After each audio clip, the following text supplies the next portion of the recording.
The Open Tabs podcast is back. We are back. Joe, Joe Carlos, my main man. I'm Calvin Smith, and we have a very special guest tonight. Yes. Our Morehouse brother, my eighth cousin, like seventh removed. I know. I'm gonna learn that tonight. Dr. Lenny Price, Dr. McKinley Price II, aka Lenny. Hey. What's going on, man? Pleasure to be here. I listen. I enjoy. One thing I will say is, and it just came to me, I listen to you all on like 1.5 speed. So it's like, so being a part of this, it's like, oh, it's a little more chill. It's not, we can slow ease into this one. So it's a pleasure to be here. I enjoy it, and it's good to see you all. Same, man. Thanks, we really appreciate you, man. You've been a loyal listener from the beginning, and you know, look, man, the movie we're doing tonight, you've seen how many times? Well, I'll ask you later. I know you've seen it a million times. Before we jump into it, though, you know, this week we've had some losses in the community, the entertainment community, and you know, we like to commemorate that.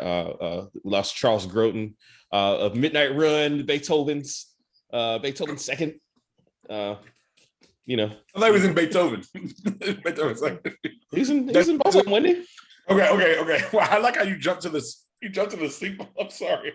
You got me. I can't get the laughs down. I'm done with laugh. I'm a sequel guy. You already know that. Like, you are a sequel guy. So we're just gonna jump to Beethoven second. Like he wasn't in. We had Albert Brooks in Beethoven, and they got Grodin. They got Grodin next. He was also in Great Muppet Caper, or was it the Muppet Show? Muppet movie. I think it was The Great Muppet Caper. Okay. The one in England. The one in London that it's hard to find streaming. Yes. Yeah. Yes. like Jim Henson did sign off on that one or something. And the original Heartbreak Kid, and he was that, yeah. And also he had a small part in one of my favorites, Rosemary's Baby. He did. He was like the homie, wasn't he? The little doctor, young doctor. Yeah, the young. Oh, that's. Yeah. I gotta watch. I mean, it's been so long since I've seen that. Have you seen that, Lenny? Rosemary's Baby? I have not. It's fantastic, man. It's a little wild.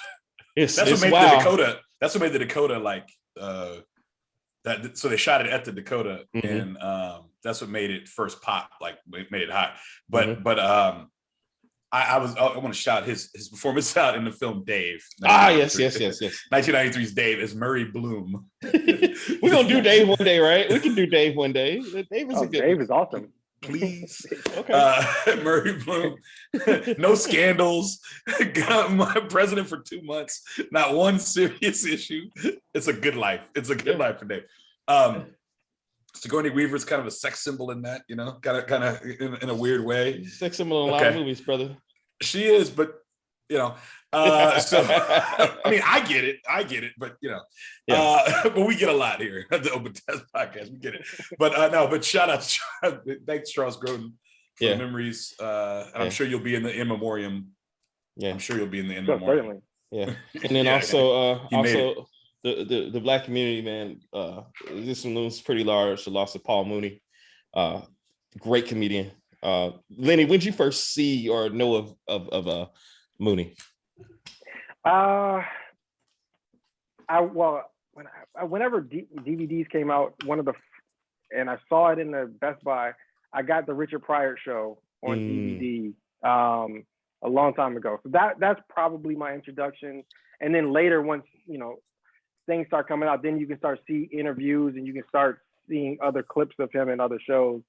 But I think the vast majority of people would probably say the Chappelle Show, or when he got on a lot of people's radar, and then start working backwards on him from there.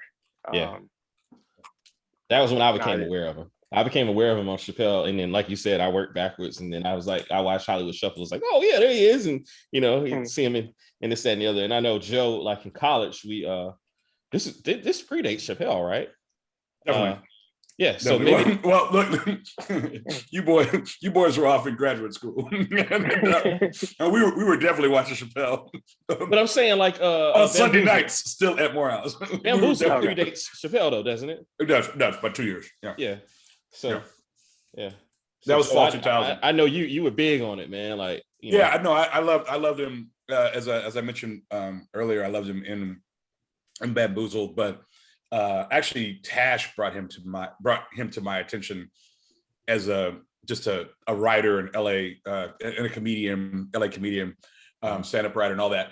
And I really, you mentioned it earlier, Calvin, that Spike gave him the Robin Harris treatment, where he just gave him a showcase in Bamboozled. So I think people should, if you have the opportunity, go back and watch that and watch his performance in that. Obviously, Ask a Black Dude, and Negrodamus, that's forever, And my favorite part of that whole thing was when he said, people always do the clip like when he says, everybody want to be a nigga, but don't nobody want to be a nigga. When he says that, but the first thing he said, there's somebody who's asking a question. And he said, my first question is, where is that nigga's teeth? Like, nigga, where are your teeth? When he said that, every time I see it, the spit take. Like, I'm like, what? Because that's what I was thinking. Yeah. And of course, Dave found the craziest looking guy he could on the street, but Paul's mind was so sharp, man. And, and most of many things that we've loved or that we've enjoyed, he had his hand in writing so many of those things. A lot of Pryor, a great influence on on a young Eddie Murphy, who we're obviously going to be talking about a lot tonight. And as Lenny said, his tree has a lot of branches, man. You can see indelibly the mark that he left on comedy and on the Black zeitgeist, as it were. So anyway, all right. So tonight, man, we're going to travel. Oh, wait, real quick. I want to shout out to the 679 graduates of Morehouse College who from the class of 2020 and 2021 who walked the quote unquote stage. No, it was a stage. Actually, who walked the stage on Sunday. Thank God, finally, for the class of 2020. And shout out. Yeah, very good for them. Shout out to them. It wasn't too hot. Golden DACA, my man. Golden DACA valedictorian class of 2020, and Danya L and Kamani. Gosh, I can't think of Kamani's last name. Joaquin valedictorian class of 21.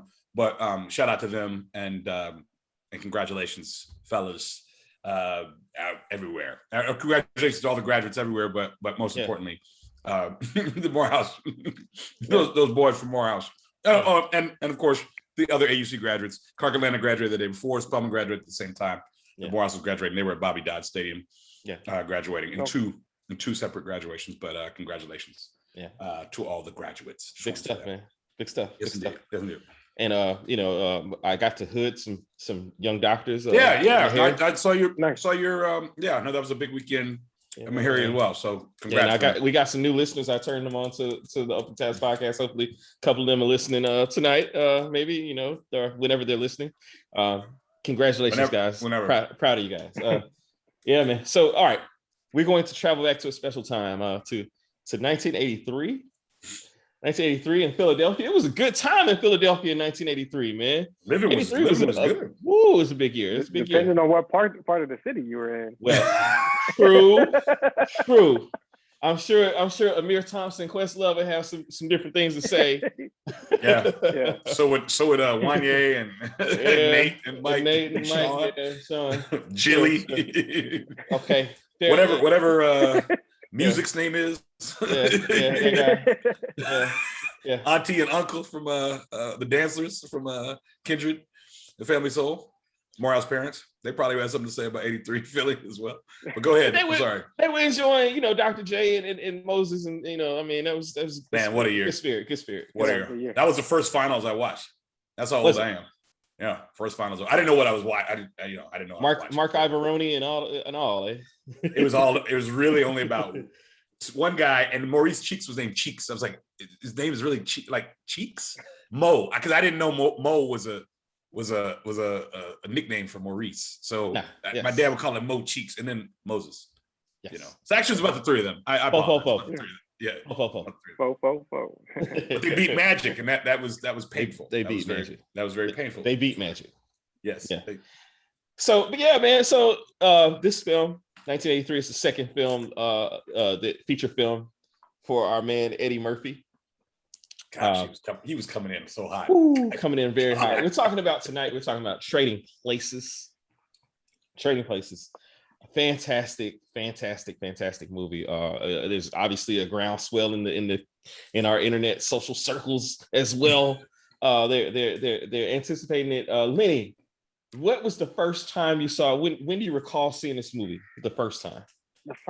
I don't remember a time where this movie's been a part of my life, forever. Like it was always on something, TNT, TBS. Mm-hmm.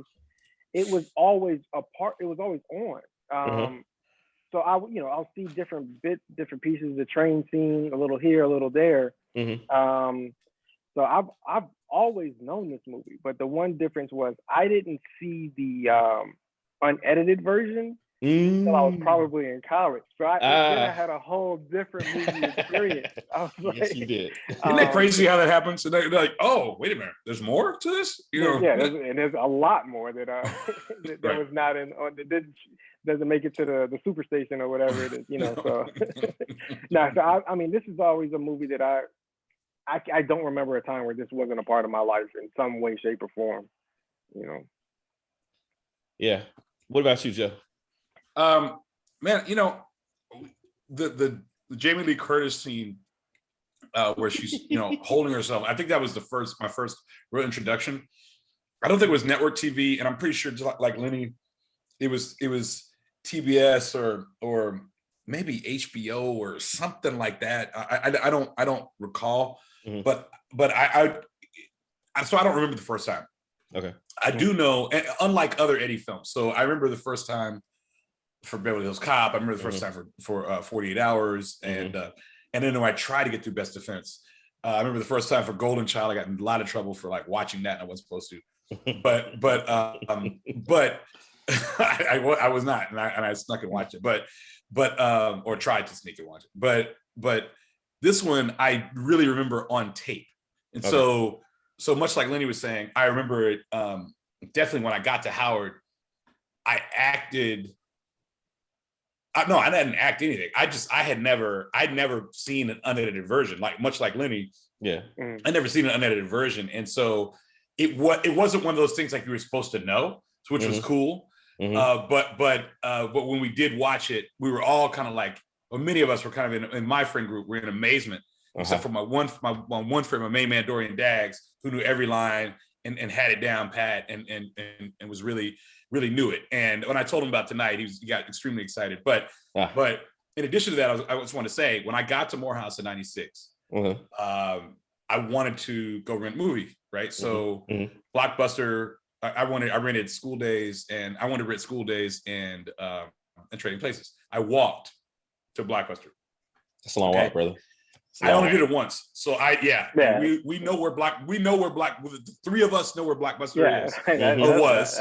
That's commitment. I hope you stopped it. I hope you got a Subway sandwich too. I went to McDonald's across the street. Okay, fair enough. It was like we made a trip in the deal. But later I found out there were like 9 guys with cars on the floor, but I didn't realize that at the time. And I remember I think Rom Erskine rode by me on the way, but I didn't know him at the time. So it was like first couple of days. But anyway, my commitment to that film was that strong that I would walk there to watch it. So and then when I watched it, one of the guys on the floor, his dad is in the movie. Simeon Wood's dad is in the film. And I'll get to that later. But this is an important. This is a very important film for me on so many levels. So I'm so excited to talk about it tonight. Yeah, man. So I saw it. How about you? I know that it was a New Year's, because like for me, I associate this movie with New Year's for whatever reason. It's kind of New Year's. Do you consider it a Christmas movie? In that pantheon of Christmas movies? Christmas is contained wherein. But the pivotal moments. I say yes. I vote for yes. I vote for yes at Christmas. I vote for yes.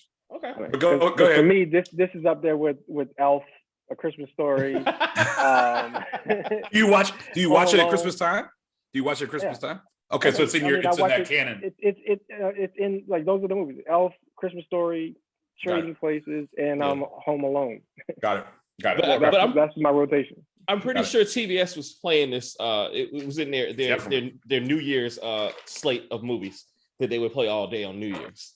back in the day growing up. So like I remember just like you guys, the censored version of it. You know what I mean? I had no idea the things that would await me later when I discovered websites such as Mr. Skin, and they say, yeah, you know, the Jamie Lee Curtis scene. I'm like, what? Jamie Lee, what? And you know, and then you know, I became aware. Yeah, I didn't see the censored version, the uncensored version until college, like you guys. And you know, isn't that crazy? We didn't see it. It like, is. I mean, well, you know, I'm sure. Shout out to parents. I was gonna say exactly. I'm sure my parents saw it, and they were like, yeah, good on them. I you know, as Reese was talking about unauthorized YouTube viewing earlier and I'm pretty sure my daughter will see movies long before college. Yeah, despite all the things I do to protect her, I'm sure I won't be able to protect her from all those films, from everything. But in the grand scheme of things, this really wasn't that bad. But they just probably didn't want us going around school, you know, saying some of those things. I'm pretty sure. Yeah. So Joe, little things of this film. What little things stood out to you? I love. Well, first of all, it's shot in Philadelphia. We don't really get a lot of those other than the 1976 Best Picture. Yeah. Rocky. Yeah, we don't really get a lot of those, so that's cool. The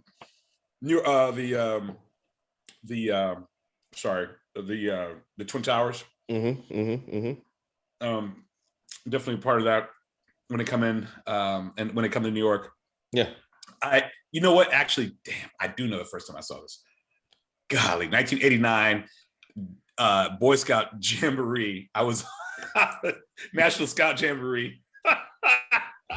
We were in Philly. Wow. For the night. Okay. No, we stayed in Philly for like 2 nights. We went up to New York. We came back, and then we went down to DC. We came, and then for a week we were out in Fort A.P. Hill, Virginia. Okay. But we came back from New York on the train, and whatever the cheapest train was, we came back from New York, like 80 of us. That was one brother in the whole group, and Trading Places was on, and it was on, and that was the first time I saw the Jamie Lee Curtis scene, and maybe that's, but like we saw it wasn't the full movie, but I know we saw that, and everybody was like, "Oh my god!" And because we were all around the same age, and no one had ever seen, you know, that. No one there was acting like, "Oh yeah," you know. We were like 14 years old. They were real, Jamie and they were Lee Curtis. Yeah, she's just there, and so we were all kind of like, "What did we just see?" And so one of the great things about being a young man in America at that time, but in the late '80s. But that was the first time. So only in America. But I remember then we were in Philly, like at the train station, and I was like, "Oh, we're here. We're where they just were." That's it just hit me. Okay, so being in Philly. The New York scene, seeing Twin Towers. I think the time period, like, it's a weird thing. You know, I'm big on fashion in these movies. Yeah, it's a weird, because it was 83, probably made in 82. It was like a interesting time between. It wasn't the 70s and it wasn't 80s. Hadn't quite made their mark on fashion yet. But Winthorpe Lewis III, Louis, he was smooth. Yeah. And the Brooks Brothers, I mean, his seemingly Savile Row, you know, bespokeness was hot. Down Also, to the dross. Down to the literally. I mean, he wore a tuxedo to have dinner at his own house. Yeah. In his own house. Okay. At his own house. Which I thought was pretty wild. But I think another little thing for me was just the contrast. Just the contrasts, obviously in life in Philadelphia, and they show you that from the beginning. From the beginning. And if a lot of B-roll of so much regular Philly. yeah, right. As though we didn't just see it in Rocky and Rocky 2 and Rocky 3. We got a little more of it, but and then I'm going to say a last one here, and I'm going to it's not really a little thing, but we can talk about it. Obviously, expand upon it, but the latent racial / racist hilarity. I know that's not usually something we normalize there, but the humor, the racial humor in the film really was charged up. Yeah. And sometimes it's overt, and sometimes it's, it's not. It's latent. It's just kind of sitting there. Yeah. Or sometimes it's right on the nose. And I think that's what makes the film as hilarious as it is in certain spaces and certain spots. So those are some of the little things that I enjoy about this film. What about you, Lenny? Well, I was gonna say, when you talk about favorite characters, I list racism as a character in this movie. Racism is a character in this movie. I agree. I mean, it's inescapable at certain points, and like you all were talking about, with Jamie Lee Curtis and all of that, and not seeing that. I'm going with what everything that Mortimer says pretty much throughout this movie is he's a different character when he's not censored. Oh yeah. Everything. Oh yeah. You got a little blackface. You got a little terrible, awful Negro. You got it's racism, race, and in the wealth gap. It's on display. I mean, just the scene that Joe has on his background. The only black people that you see for a certain period are in servant roles. The Heritage Club. Or it's really you say and Justice for All. Yeah, Justice for All. Members only. Right. No, but it's the only black people you really see for long stretches are either servant roles or in jail. So racism is definitely a character for me. But yeah, it was good. It's always good to see Philly. Just regular Philly. And yeah, is there a lawyer in the house? Right. They are. Right. I love that scene. Great scene. Yeah, man. I mean, all right. So for me, like, first of all, the little John Landis things that he does in his movies. There's this running gag that he does where he has some kind of mention of this fictional movie, See You Next Wednesday. And so if you pay attention to John Landis movies like American Werewolf in London, coming with this to heat America right now. Like there's so in Ophelia's bedroom, there's a poster for See You Next Wednesday. Okay. I'm trying to come with the Reese heat. He pointed out the Aunt Jemima, which I will never unsee now in to accept. Aunt Jemima in Robin's room. In Robin's room, the bird's room, the bird cage. But yeah, man. So like, the little John Landis things that he does, and like he has these cameos that are like super super duper cameos, like Frank Oz as the police officer, the corrupt police officer, and you hear his voice and you're like, oh, that's Yoda. You know what I mean? Like, or Miss Piggy. Or Miss Piggy, or Gonzo, or any of those, right? Yeah. So, he's got Frank Oz there. He's got Bo Diddley, just randomly, and it's a callback. Philadelphia. Right. It's a callback to Blues Brothers, right? It is. Yeah. He's got Jim Belushi, like he's got this John Landis. Hey, wait, hold up. And Senator. And now I can't think of his name either, but Alfred. Yeah, Senator Al Franken. Senator Al Franken. Yeah. Senator Alfred. Yes. I pointed that out to somebody. This film is like 3 movies in one. To be perfectly honest, it just kind of keeps going. Yeah, and it is like 3 movies in one. But go ahead. Colin. It is, and so like those cameos are great. The accuracy of the business and what's happening in this film, in terms of like the stock market and everything, and the commodities exchange. Tell me that. Huge. And like, we can talk about it later, like the real life implications of what happened, because they actually did have to make a rule in 2010 about this movie, the Eddie Murphy rule. Really happened because of what they did. And prior to that point, what they did was legal. So prior to 2010, if you had a Beeks somewhere, you could do this. And then so like, and then my man Beeks, as the meanest guy ever, like Gleason, baby, random women down. Gleason, baby. He's incredible, man. He is incredible. My just man, a perennial asshole. He is, and he's uncharacteristically nice on the train, but then like turns right back into oh yeah. At a snap. So yeah, I mean, like, but the biggest thing for me, the John Landis stuff, and the callbacks to later movies, like, I love the fact that like most people I know my age have seen Coming to America prior to seeing Trading Places, so they have no idea about Randolph and Mortimer, and then they come back to it and like, right, you know what I mean? So the callbacks and I love these movies that you can probably consider to be in the same universe, that kind of deal.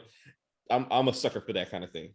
So anytime you can do that is great for me. And the old boys club aspects, like the just they nail all of that. Heritage Club, all that kind of crap. Like it's that's exactly it. Now today, these clubs are still the same. Yeah.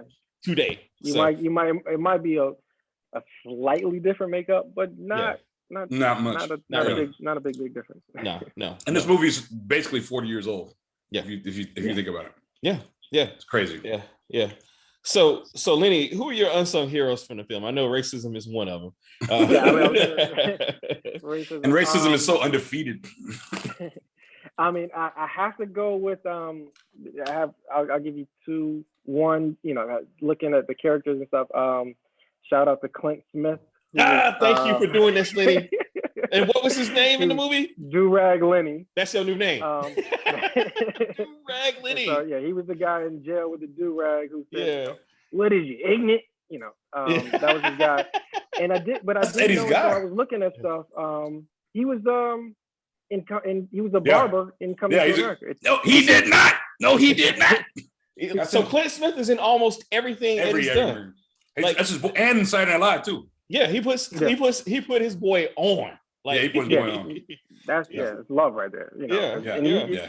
Some major, small roles, but in major movies. So this guy, he's gonna live on for shout out to him. But the other guy is one of my favorite characters in this movie, and it's Coleman.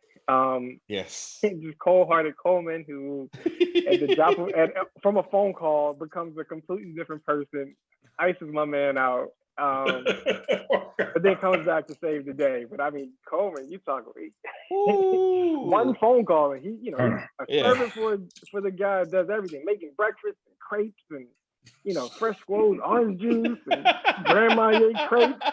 And one phone call and then he's icing my hand out. I never heard of you.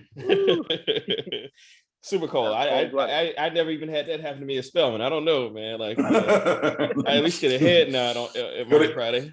It's because you got 4 years. If you had another year, trust me, you don't worry. Another opportunity. Trust me, it was there. The opportunity was sitting out there. Fair enough, man. And Coleman's a champ, though. Yeah. How about you, Joe? Who are your unsungs? Well, Coleman is obviously, I love Coleman for the reasons that Lenny said. Also, I just like that line where he says, "Or beat them to it." When he comes in and what's his name? I was gonna say Dermot Mulroney, but it's not Dermot. It's Denholm Elliott. Denholm Elliott. Yeah. And the first time I saw my man Marcus Brody. Marcus Brody, 89, and also he was in a film called The Razor's Edge with Bill Murray when Bill Murray tried to go serious.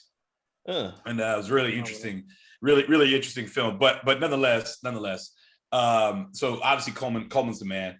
I also, he's the hands down favorite to me.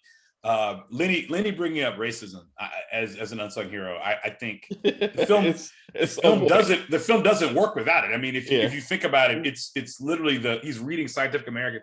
It's literally the driving force in the experiment race, excuse me, is the driving force in the experiment that Randolph and Mortimer, try to or undergo, and so I think if not racism, definitely race is an unsung hero. I think it's clear you could say racism in terms. Yeah. Oh, definitely. There's a positive in me. The positive guy in me trying to say, "Oh no, it's race." No, it's right. You're right. It is racism. But I think there's some brilliant ways that they brought it up or kept bringing it up. That I'm wondering, after a certain point, it's like, man, do I have to say this? Are you sure? Like, do we really want to go here? Or were they just going all in? Yeah. And so yeah, I think racism, much like Lenny, brought up, also Coleman. If I had another one, like just another, I don't. There's only so many characters in the film. Yeah. I would say Ophelia, just to say Jamie Lee Curtis again. Yeah. Sure. Jamie Lee Curtis in 1983 again. Just to at the height of her powers. Drive that point home, Apex Mountain for her, right there. Yeah, I don't care. Apex Mountain for her. You think so? You think that's it for her?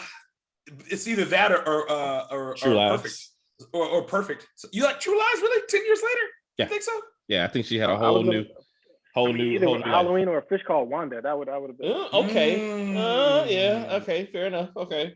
Fish Called Wanda. Because I know she wasn't. This was her first real role, so she went from horror movies to this. Because they didn't want to hire her. They said she was a screen queen. She became the body. She was a screen queen. The body. Right, and she like in Halloween, she's the only one. PJ Souls and everybody else is showing their stuff. She didn't show anything in Halloween, and then like out of the blue, you see. That's why I'm saying this is Apex for her, because she was then known as the body, but she did this in Perfect. I think like right on. I think they were like, I got to look it up for she and Travolta. Like right on top of each other. The gift, the pelvic gift. Yeah, welcome. You know what I'm talking about, Lenny? I definitely saw that before I saw this. You don't know what I'm talking about, Lenny? I do not know what you're after the show, or in our post show, I want you to look up. You gonna share the screen? I want you to look up Perfect Gift. And John Travolta. That might be all you really need to. Fair enough. It may just show up as on perfect. the list. Yeah. Okay. You may be angry with me. my last thing is this song. This behind me. I think it's an unsung hero because it's something. Oh yeah. It's something we take with us forever. Yes. Yeah. Yes. Constance and it cuts through. I can't hear the name Constance, and it's automatic. Constance Fry. And the fact, Lenny, that she's there. Yeah. Like Constance Fry is there with crew. Yeah. Okay. And they're all talking about what they're just talking about that they've all done whatever. Yeah, and this is going back to the days in Cambridge. Anytime she's a rat. Listen, she's a little a ratty, and they were at Harvard, and she's at Radcliffe, and it all worked out. You know what I mean? But wow. And she stepped on the ball. I know a couple Spelman nights like that though, and she stepped on the ball. Well, still, yeah, still today. Joseph Carlos said that. Okay, no one else. Joseph Carlos. Yeah, yeah, that's fair. Y'all know who y'all are. Y'all know who y'all are. That's fair. That's fair. All right, so my unsung is my man Don Amici Mortimer. So we talk about racism. Mortimer was. All right, the Duke brothers are the same side, the two sides of the same coin, right? They're there's liberal racism and then there's the conservative racism, and Mortimer is Trump, George H.W. Like he's just he's got a picture of Reagan on his desk. Like it was 83, he was 82, 83 when he went there. Man. He was just out and out, and the thing that's crazy about it is that Don Amici, by all accounts, is not anywhere near any of that. No. And as a matter of fact, he had to apologize. Yes, he apologized to everybody on set for the 2 times he curses when he says "fuck him." When he says "fuck him" and when he says "nigger," he apologizes. He's like, "I'm so sorry." Like but he said it well. He said it well. Oh yeah, Particularly the fuck him. The fuck him was I'm sure it was one take. Perfect moment, man. So that and I mean, I agree with Coleman. I agree with the ones that you guys have said, man. This is one of you was saying that there's not too many characters in the film, so right. It's easy to it's harder to pick an unsung hero in this movie than it is in a lot of the other ones that we've done. But I think everybody has their own little thing. You know what I mean? I want to shout out the homie Todd in the background behind you, Joe. Yeah. Todd's a dick. Todd is a complete dick. Word. But every single scene that Todd is in, he's carrying a pipe. Yeah. He has a pipe. Yeah. He has a pipe right now in that scene. Right there. With the shorts that are like this. Yes. This much material in the shorts. Yeah. He's got a pipe right there. His pipe is right there. Yeah. He's got a pipe at the Heritage Club. At the Heritage Club. He's my man Todd, man. He swooped right in on Penelope. He had a nickname for Penelope, like in that scene right there. Like, I'll just have Todd take me. It should have been a sign. Yeah. Come on. It should have been a sign. Like, pay attention. Yeah. This is on the phone. There's no cell phones. There's no, they're calling. He is obviously indignant about his pursuit of her. I want to say this too. For them to be there at the club, I mean, for them to be the same age and still to be able to not only be accepted in the club, but to be able to afford the club, because I really think they're late 20s, early 30s. Maybe it was part of what they did for a living, but I think this is kind of a precursor, if you think about it here, like American Psycho. Absolutely. Patrick Bateman. Bateman, and they're all VPs of something, VP of sales or whatever they're all VP of. And this young, like, I'm not gonna call them Hitler Youth, but just this young group of guys behind you. You just did, Joe. You just did. I know. It was the Ackroyd. But this young group behind you, it's just kind of interesting how you see that manifest, and that's real. That's very real. I mean, being coming from privilege and then having and then continuing to have it thrust upon you. So just generations of the heritage behind it. And so it's weird. I don't recall seeing Todd in much else. The other guy, the guy over here, though, we know he was in Christmas Vacation. Yes. Was he Todd in Christmas Vacation? I think that was his name. I can't. Yeah, Todd and Chris. He and Julie and Louis. He lived next door. The next door neighbors, right? Yeah. Yeah, and so the yuppies. And then the other guy was just a Philly actor. This other guy was a Philly actor. He was in Philadelphia. That was the last time I saw him. Like, I saw him in Trading Places, and I saw him in Philadelphia as Andy's brother. And this other guy, I don't know. He's an acting coach, I think. The guy. Okay. No, I'm serious. I'm dead serious. I think he's okay. I think he like taught Bryce Dallas Howard. I think I read that in my wow. Okay. I studied for this one, man. I mean, you got 83. You got it. I mean, you got it, because this stuff's not readily available. There's no companion books. Yeah. It predates Entertainment Tonight. I couldn't find an episode. Yeah. With Mary Hart and Tesh. Yeah. Oh yeah, John Tesh and Mary Hart. Hey. Those are the good old days of Entertainment Tonight. Hey yeah. Now. Yeah. Well, so societal impact is interesting. I guess this is where we can talk about the stock exchange stuff, the commodity stuff that happens here. Go ahead, please. So essentially, this is short selling. This is what happened with GameStop. Just not too long ago, in terms of like trying to break out that brokerage firm. That's what that GameStop thing was all about. For those that are unaware, was to try to make it Joe. Hey, that's great. To try to go. Oh, actually, I do have it over the shoulder there. Yeah. I didn't realize that. Yeah. When the gamma rays. Hey. Oh. Yes. Good job by you, Joe. A jam will be on that one. So the long and short of it is this: they got the information. They sold the bad information to the Dukes. The Dukes tried to drive the price up, right, so they could corner the market. Okay. Right.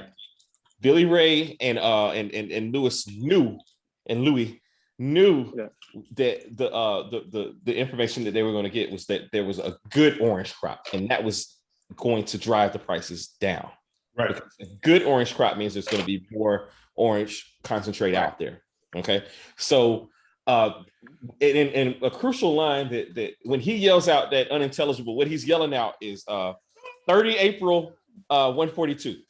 And so what he's saying is that he's buying 30 units or shares or whatever at the price of 142, and he'll sell them back in April. And it's when the price lowers and everybody's selling back to them, they're going to resell those and make a huge profit. And they ended up making in 83, which probably I didn't even do the accounting for what it is now, $252 million in 83. In that moment. Right. Well, I'm gonna do it real fast while you keep talking. So $252 million. Yeah. So, I mean, it was brilliant what they did. And like I said, like they ended up making the Eddie Murphy rule, and it is literally called the Eddie Murphy rule in 2010, where this little bit of insider trading you can no longer do. Although I'm thinking that's what's going on with my Bitcoin right now. But that's neither here nor there. But what other societal impact things can you think of, Joe or Lenny? Either one of you, like, is there? Well, I'd say that along with this, I'm sure I can't even count how many college or business school papers were written on this scene, or reference this scene.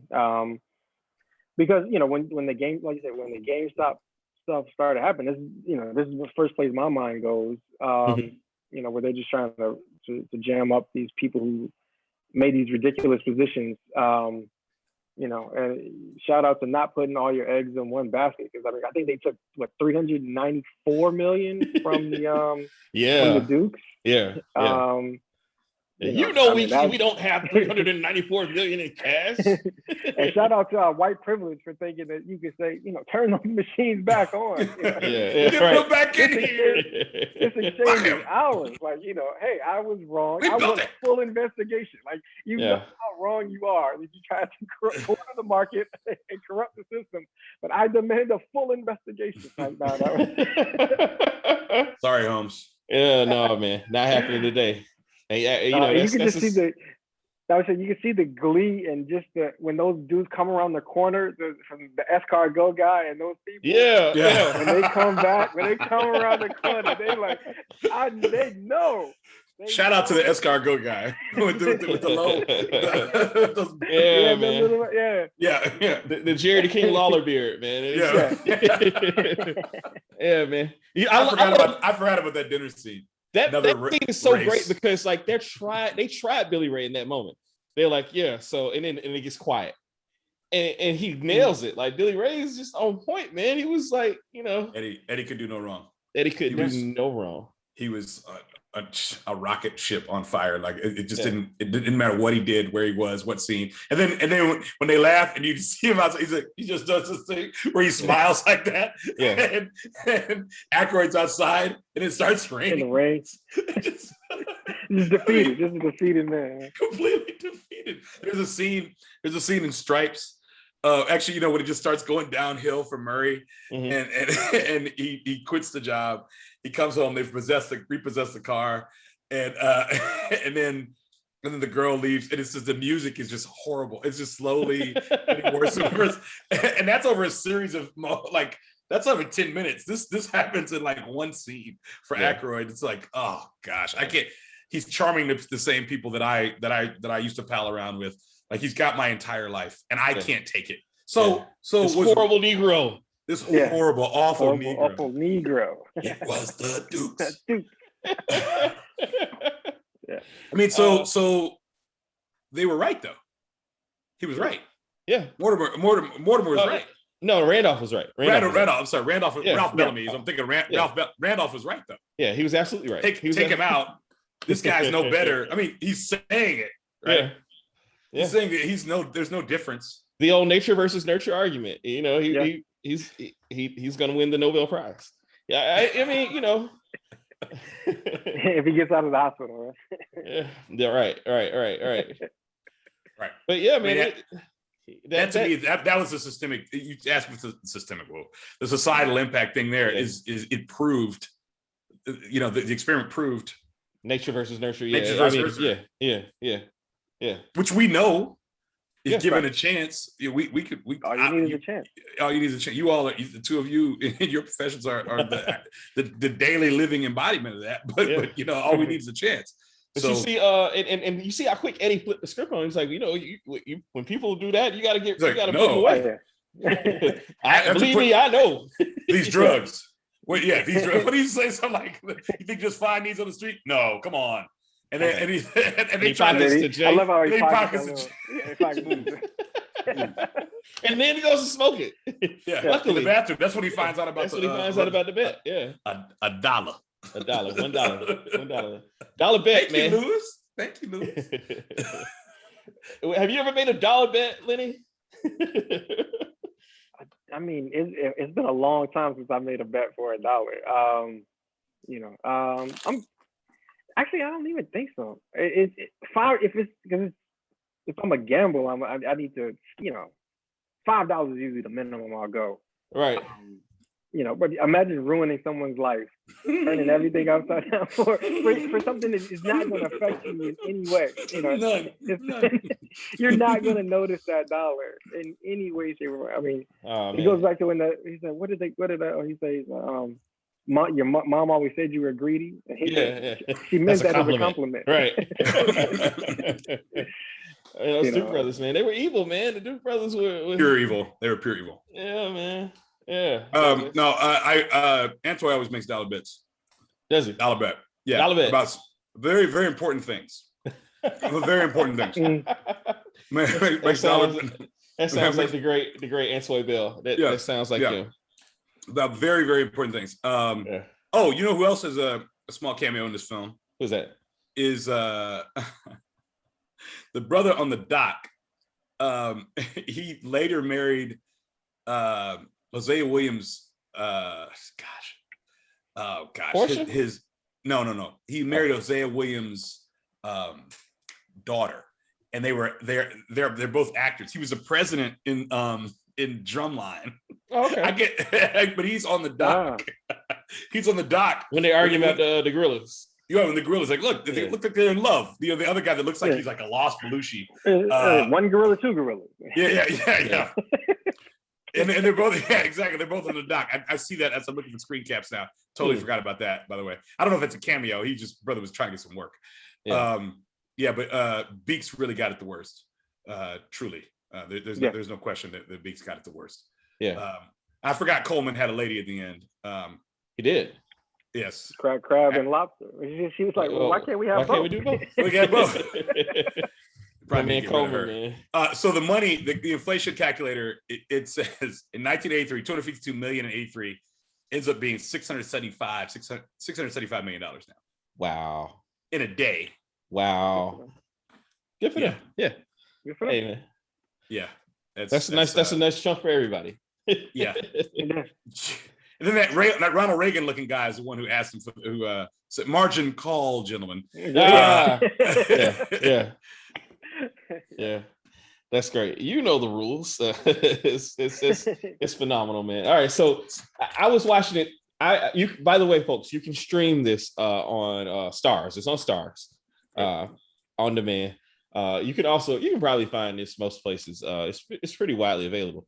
The Blu-ray edition and DVD edition, for those that still like hardcore media that you can touch like me, it is called the Looking Good, Feeling Good edition. And very fitting for this film, because it's said twice that there was the moment when Todd says, "Looking good, Lewis," and he's like, "Feeling good, Todd." Back when they're friends. And then it calls back to it at on the yacht and on the beach. So there's that as well. But where was I going with this? There's something else. Well, do you have any problems? Do you have any problems with the film? Do I have any problems with the film? There's only one problem that I really have, and it has to do with Coleman and how quickly he turns tail both times. He turns tail on Lewis and just freezes him out, like you said, Lenny. But then it's not very well stated why he decides to go in with Billy Ray and Lewis, at least to me. Maybe you guys picked up on it a little bit better. Lenny, I don't know what his motivation would be, but the fact that they even accepted him is you could think this guy is playing both sides. Right. He's the could he be trusted? Could dined him out. Yeah, could have told him whatever, but maybe he just realized how wrong he was and saw what was happening to this guy. I don't know. You don't necessarily have to be friends, but they certainly spend a lot of time together. And I guess one thing you can also notice from a couple of John Landis movies, she loves when someone waking people up with with Coming to America. The big scene with the exactly. You got your Oha, you got your Coleman with the newspaper and a rose in the morning. With his breakfast in bed. Sorry, I'm not. It was a bit much, wasn't it? Yeah. The barber chair. The chair. He had a haircut that day. Yeah, he's shaving him. Yeah. fresh hair, fresh shaven, shaving him Sealy style. Yeah, the razor, straight razor. Straight razor. So yeah, the fact that they then took him back and brought him along with this Escobar, they needed him, but that was he was all in. He was all in. And wound up giving him his life savings. Yeah.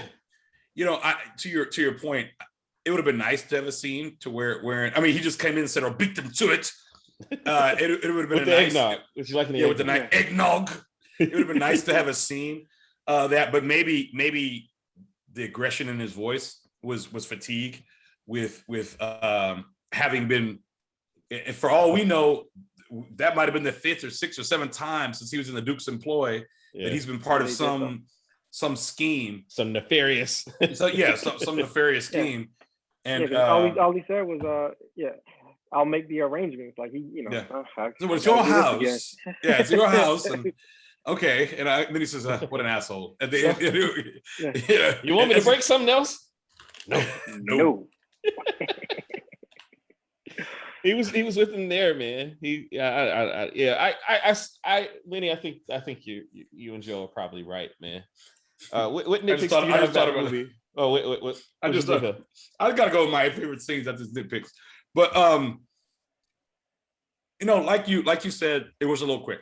Okay. Yeah. The first time I watched it, did not understand anything. I understood the commodities. I got that. Mm-hmm. But didn't understand like what was happening until B school. Let me be honest. I'm third floor wheeler. I'm poli-sci. I didn't understand it until B school. Okay. And only we were talking stock exchange in B school, and somebody brought up trading places, or like a professor did, and he broke it down. And I think The Big Short had come out a year or two before, and he was just breaking it down. So I was like, oh, and we watched a scene or two from this film, at Kennesaw State, and it's like, oh, okay, so that was cool. But I think if I have any issue with the film, or the story, it was interesting that they just instantly, were in league with each other. Like it took nothing.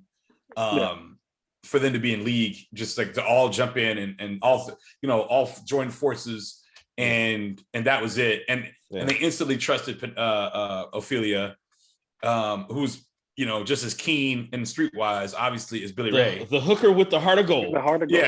Yeah, literally, literally, and then the four of them go off and they split $675 million. Dollars or 200 something million at the time, but now $675 million.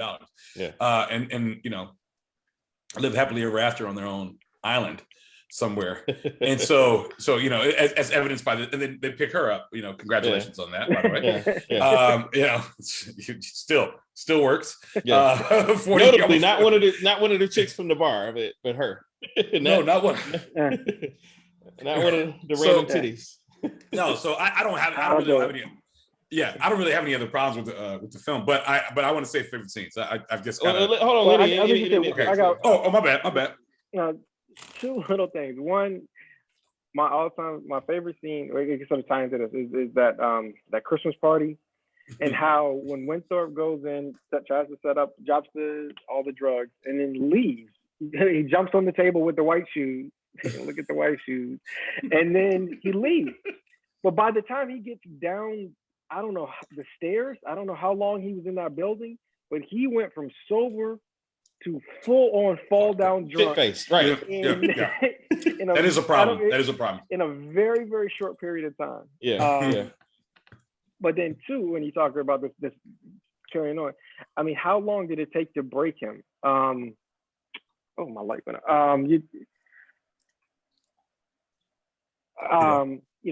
Sorry about that.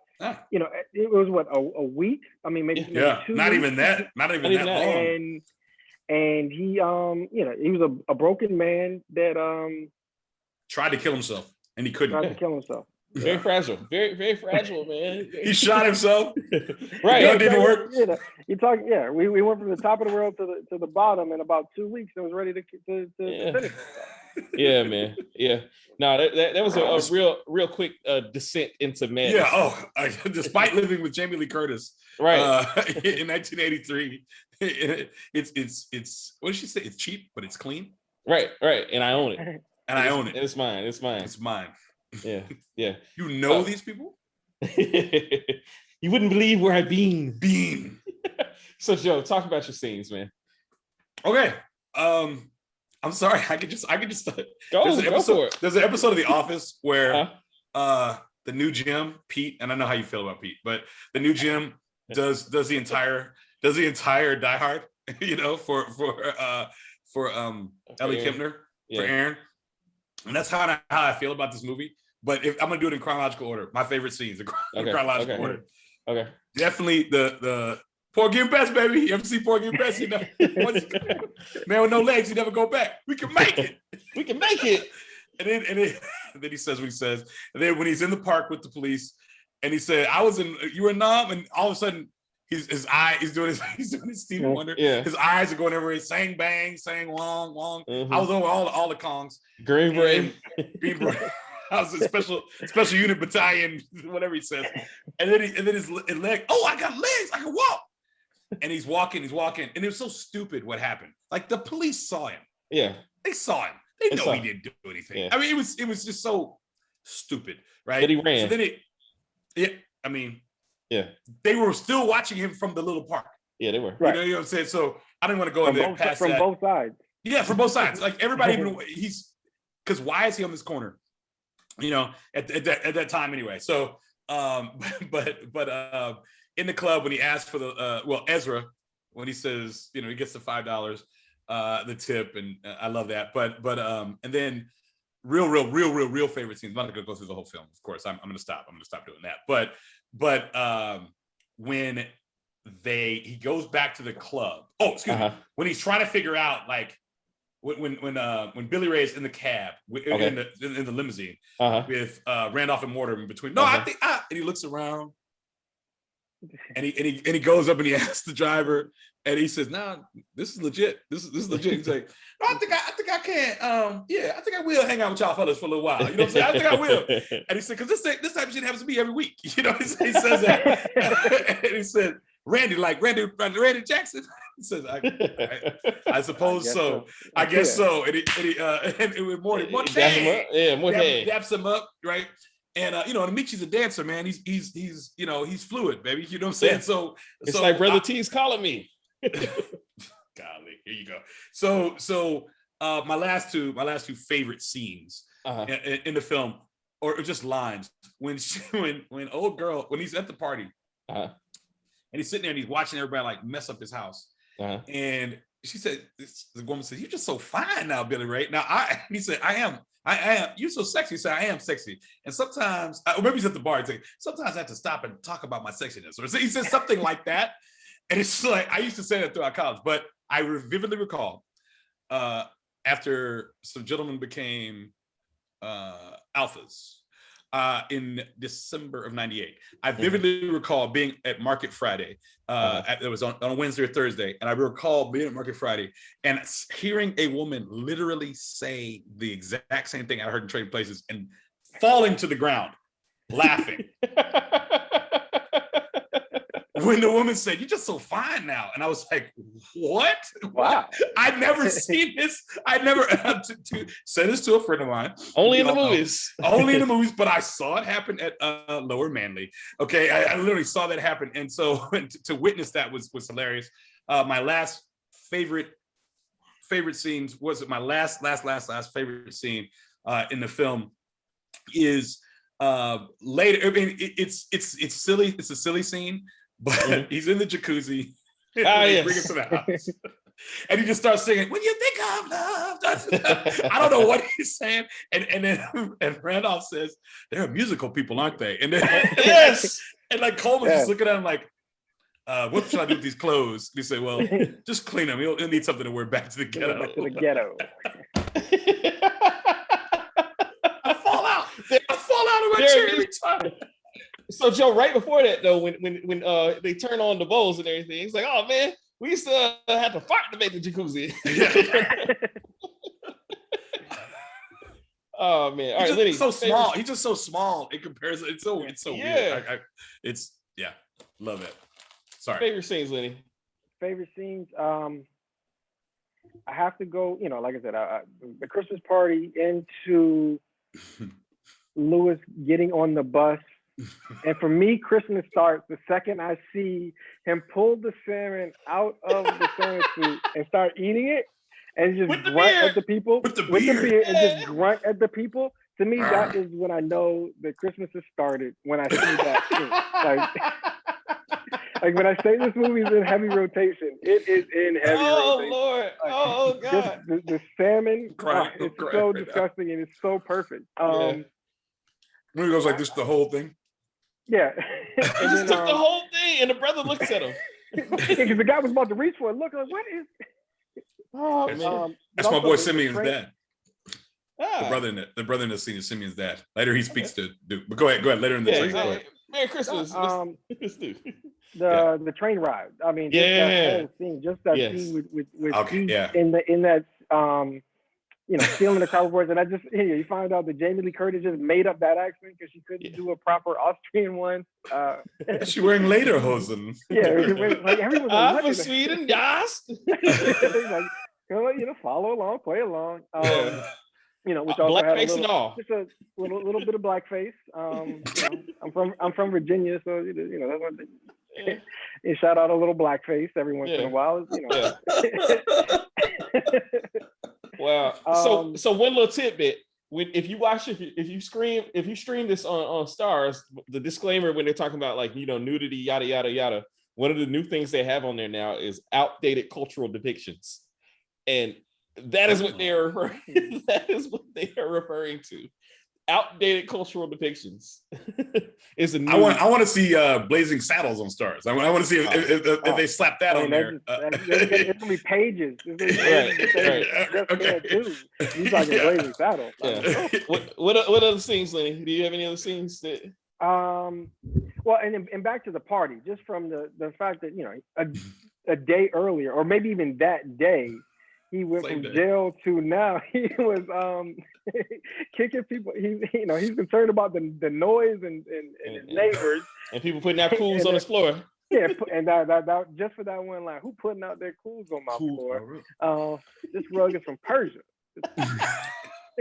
Persia. Hey Joe. So Joe had a story about this earlier, man. My dad is like, he doesn't even know what Persia is. There's no longer a Persia. It's gone, son. My dad laughed like, it's gone. He doesn't know what Persia is. He has no idea. My dad just will fall out laughing when he hears that it's from Persia.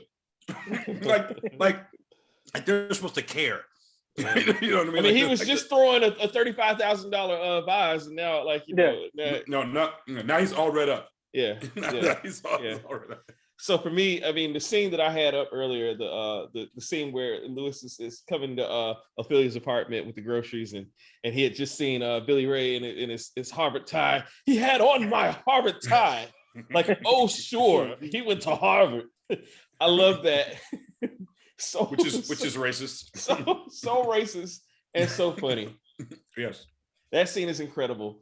We've talked about the party. The party is incredible. We talked about the train ride, which is again just incredible. I'm hard pressed to think of anything else. I think I might have mentioned one earlier to you, Joe, and I'm it's escaping me now. What my other favorite scenes are, because I just rewatched it again and I was just like, yo, this is the jail scene, the whole scene in jail, the whole thing from start to finish. I mean, from Giancarlo Esposito being in the background, and he's like, "You told me last night." The court of blood technique. The court of blood technique, man. He just and the dude's just like, "Yeah, man. You talking about beating people up and all this, yeah." The two dudes that are credited as big black dude and even bigger black dude. That's their credits. That's their credit. That's awesome. But we know who they are. Yeah. Oh yeah. And then he's in the bar. He says, "You the motherfucker I was trying to call." Right. Call, like it was so black, like that. They didn't write that. I'm just gonna say that right now. that wasn't written. You don't want to be no jive turkey this close to Thanksgiving. So that does give us some exposition. Yeah, actually. Yeah. Because if it was around Thanksgiving, it at least gives us 4 or 5 weeks. Yeah, right? all this stuff took place over a period of like 6 weeks at the most. 5, 6 weeks. Yeah, because the when Winthrop brings the checks, I think they're dated like December 1st. Okay. So that gives us, so it's a month. Yeah. So you get about a month. Yeah. So that's okay then. So now that gives me some. It's not over 4 days or 5 days. It's not Beverly Hills Cop. No. Mikey got shot. He drove to LA on Tuesday. He drove to LA on Wednesday, and by Friday, it's over. The film's over. So I want to give a shout out to the music. First of all, the classical music, the Marriage of Figaro. That's outlandish shit. That's outlandish shit. But then, at the party to Sylvester, do you want to funk? Hey man, a lot of what's happening now. Sylvester walks, so a lot of what's happening now could run. You know what I mean? And that party was live, man. I mean, the party was live, and then she's waiting for him topless. Upstairs. I've been to some parties where people get topless, but it takes a special moment. I have not. It's a special. I have not. Well, Delta Convention 02. Probably have. Delta Convention 02. Probably have. Yeah. Yeah. I was with Satchester. Yeah. I vividly recall that. Long time ago. Long time ago. Another life. Years ago. 20. But it takes a special party to get to that level. We didn't see any drugs being done, but I'm sure they were being done there. You know what I mean? But yeah. That's probably a little bit even understated in this movie. The only drugs you really see are what was being planted. I'm sure that there's a big undercurrent of other drugs in 83, 82. I mean, these are stockbrokers, right? With stockbrokers, that is. I guess they were doing. I'm sure those guys in the stalls weren't just there to. Yeah, true. The guys also chugging with the ulcer. Yeah, and they were doing. They're doing the. How's your ulcer? How's your hypertension? How's your hypertension? How's your ulcer? It was such a mild reference to what we now know. Of course, was rampant drug culture. Wolf of Wall Street. No, but I remember that was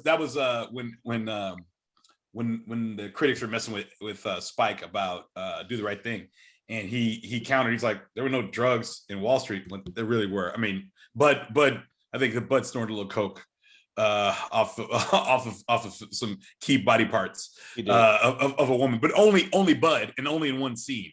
Yeah. I mean, there was a whole film about Wall Street, and only one guy does drugs for one scene. That makes no sense. No, so forget. All right. So I got some more trivia for you guys. Do you happen to know, either one of you guys happen to know who the movie originally was supposed to be, who the two stars were initially? I do. Go for it. You want to guess, Joe?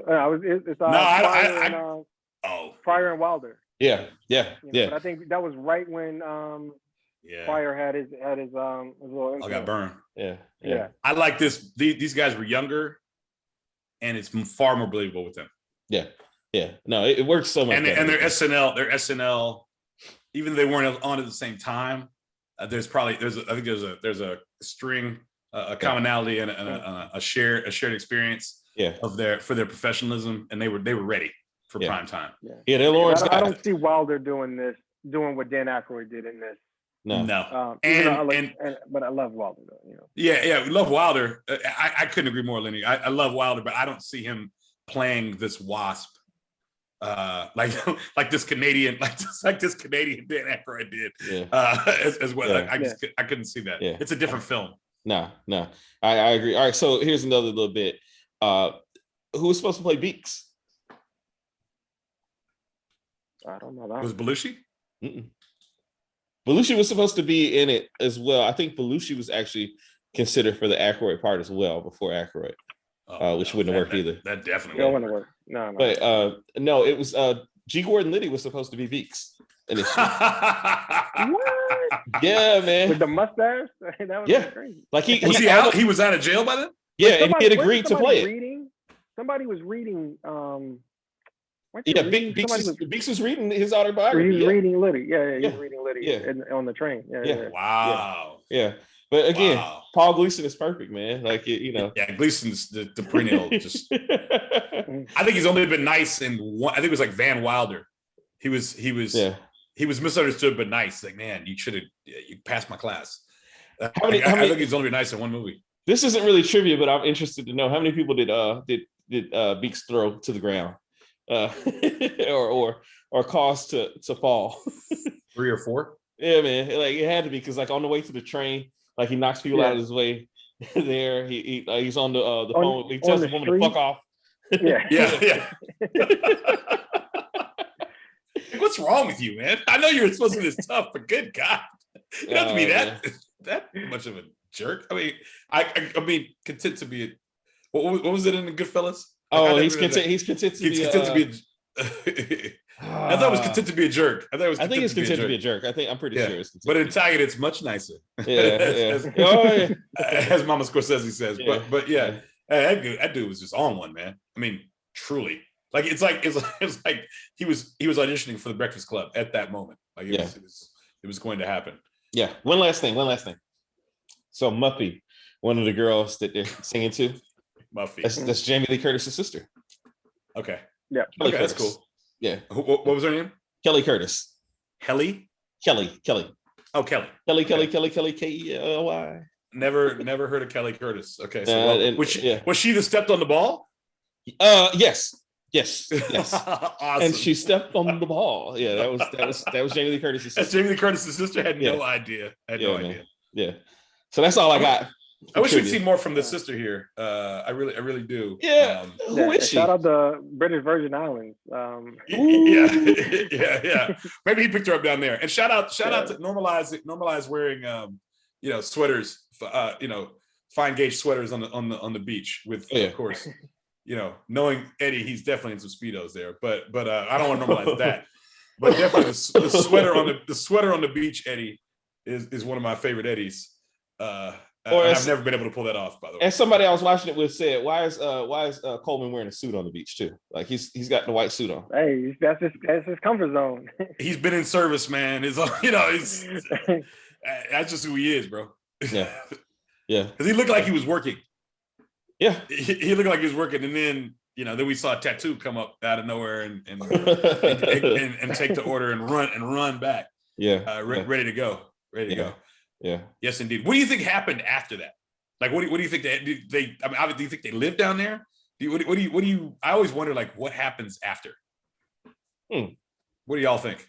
That's weird. I think they would all. I mean, I go back to some semblance of Winthrop is doing something in finance. He has enough money to finance something. Yeah. Maybe they could go into business and do something else. And both of them were pretty talented at it. Like, I mean, they obviously, they came up with a brilliant plan in a very short period of time. Yeah. And I mean, they shows you like the pork bellies, like, he thought about like the prices on the pork bellies, and Billy Ray thought of the prices, he's explaining, everybo's hungry at Christmas. And Mom said, the G.I. Joe with the Kung Fu grip. With the Kung Fu grip. Not gonna have no money for this. No, they probably went into business together in a Duke type way. I was just curious about that. They're still so very young. Like it would be hard to I'm gonna just sit on an island and not do anything. They'd be doing something. But I'm curious about these not origin stories, but the what's next. I'm gonna close out with my Brandy and Trey question, Calvin, again. Sure, do it. Okay, so today I run Morehouse social media, and today we asked how long did Brandy and Trey, or Trey and Brandy, stay together after they got to Morehouse and Spelman in 1991, and so we got a lot of answers. We got several answers on Instagram and Facebook. A lot of positive people, very, very hopeful people out there, and then we got a lot of people that are just not, or far more realistic. Yeah. So I posed that question to the two of you. It was our this week's Morehouse in pop culture moment. Yes. If they make it past NSO, then they probably dated for the full, at least the first year. Okay. That first week, that first party, still remember for myself. So it can be a life-changing event. But it seemed like they lived a way different life than I did. So maybe a great party is not going to have the same effect on them at 18 that it did on me. But yeah, I would say first year, and then they go their separate ways and probably reconnect a couple years later. Yeah, I can dig it. Okay, grad school or something along those lines. I'm with it. First of all, shout out to our resident director. He was resident director for a lot of people, Mr. Lamar Wilson, who said 2 weeks into freshman orientation. I think that was the most pessimistic view, but to Lenny's point, I think Lenny kind of was getting there, saying if they make it past that, because it's very real that could happen. But I think right after homecoming, right after visitation starts, I think that that's the death knell. I think that Trey sees a whole new world available to him, and he's tried it. You know what I mean? But he can have somebody else's card at that desk, man. You know what I mean? As the Q's taught me, that get back ain't no good. So the moment the moment that man walks away and he sees, Seth used to say, be some 6'5" dudes from CAU with a car, in a place off campus, and you never seen him before, and none of y'all know him. Right. Like y'all, you just don't know who he is. And it's always that dude. And you see Brandy riding away in a Millennia. Yeah. Right. A shiny silver Millennia. Silver Millennia. You see Brandy riding away in a Millennia, and you be like, man, where did I go wrong? Like, man, was that Brandy with J.R. Ryder at Intermezzo? Yeah, I don't see her sitting outside of the front gate in Spelman late at night. Nah, I don't see that in her life at all. No, she's not. She's like a house in Nashville. She ain't on that market long, man. Yeah. So no, not at all. And my thought was homecoming, and I don't know why I'm thinking homecoming. I had a scenario wherein they play Howard, and some girl from Crenshaw comes down, and Trey. They play Howard, and a girl from Crenshaw who's at Howard comes down to homecoming, and they always had something going on, and Trey hooks up with her, and Brandy catches them. A little dalliance. A little dalliance, and he thinks he's on a back street between Morehouse and CU, and he gets caught out there, and that's that. And then and then he loses her to the summer. And yes, thank you, Joe. Spence says loses her. We can finally have a losing to the summer reference on the. Spence always talks about, well, I lost her to the summer. I don't know what happened. It was 94. It was 97, and you're on AOL, and the AOL IM can only do so much, So you got to pick up the phone sometimes, brother. To keep them lines going. But I think I like that scenario wherein they lost touch, or they weren't together, but obviously saw each other, and came back on some Kelly and Brandon shit, senior week. I don't mind that one. I don't mind that scenario. Shout out to West Beverly High. Yeah, shout out to West Beverly or California University, wherever they went to college. Yeah. So or Occidental, really. Yeah. So just curious about that, and you all's take. Yours take on that? Yes, indeed. No, that was a good one. That was a good pull. It is. Appreciate it. Hey, look, you're doing great things on the social media, man. We need this kind of discussion to take it from the. Hey, look. Thank you. It's rough out here. Trying to freight. We trying to freight. We need some stability around here. Color purple. That's good. Yeah. All right. So Max right now. In the time-honored tradition of the Open Task podcast, we do a ranking at the end, man. And it can be any ranking you want to. Where does this movie rank for you? Oh, this is an all-timer for me. Like, this is certainly during the holiday season, this is up there. But yeah, this is a top 5 movie for me. Okay. I'll do Trading Places / Coming to America, because I think you can connect them, because Mortimer and Randolph show up in that one. So Randolph, this is definitely a top 5 movie for me, no question that. Yeah. I'm with you, Joe. Rankings. I'm top 5, man. It's in my Christmas canon as well, with Die Hard and Home Alone and Christmas Vacation. Yeah. It's there, and The Godfather. The Godfather, and seasons 1 through 3 or 4. The Sopranos, just bench them, just go. But no, it's in there. As soon as Thanksgiving, like maybe the Friday. We're trading places. Let's start. Love it. One of my favorite Eddie Murphy movies. I thought he was truly. We say lightning in a bottle a lot, but I do. Excuse me. But I thought he was truly on fire in this film, and he could do no wrong. Yeah. So here's my hot take. What were we gonna say? You were gonna say something? I was just say, like, after watching it a couple times over this week, like can you just catch myself just staring at Eddie, like it's like, because I know what's about to come, because he had that that stretch from 82 to 88 with 48 hours and Coming to America, Beverly Hills Cop, so that he's like, or it's like you said, it's that rocket ship and it's going, but you just find for long periods just staring at Eddie, like you can't take your eyes off of him. Yeah, he's 22 years old, man. He was 21. Actually, he's 21 when he made this movie. That's crazy. I could have done this at 21. I couldn't do it. I could do it at 42. So 21 years old, man. He was 21 years old when he made that. Amazing. So hot take alert. Here he goes. It's my favorite Eddie Murphy movie. Okay. All right. Bar none. Okay. All right. I thought you were gonna say some more bullshit. Bar none. Well, because people give you a lot of flack about, it's not Coming to America, not Harlem Nights. No. This is it for me. Mine is Boomerang. But yeah. That's me. Speaking of, well, I guess we'll get there. We will.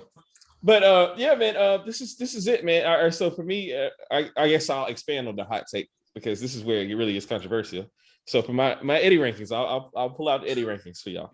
The Eddie rankings. So for me, it's this number 1, number 2, Coming to America. And number 3 is where it gets real, dicey for a lot of people. Golden Child? Nah. Norbit. Number 3 is Norbit for me. I got no problem. Norbit. I love Norbit. Actually, it's your list. I don't give a shit. It's your list. Yeah. Norbit. That's me and Johnny Moore. Me and Johnny said it. It's your list. Norbit Albert Rice. I love Norbit, man. I love Norbit so much. All right, and then I've gotten in trouble in the past for leaving Harlem Nights out. I'm gonna throw Harlem Nights on my list as number 5. Number 4 is Boomerang. Okay. It's your list. I would just take Nutty Professor in that Norbit slot first. Fair enough. Got it. But yeah, Trading Places, Coming to America. I don't know. Trading Places, Coming to America. I have to put Beverly Hills Cop. Like, it's like his three in a row. Yeah. Beverly Hills Cop is my 5B. And then Boomerang. That is in my. That's when he kind of ties it up with a bow. He takes all the things he learned in all those films and puts a nice bow on it there. And also special shout out to Life, by the way. Life is in the pantheon. Life is hot take alert. Life stinks. Oh my gosh.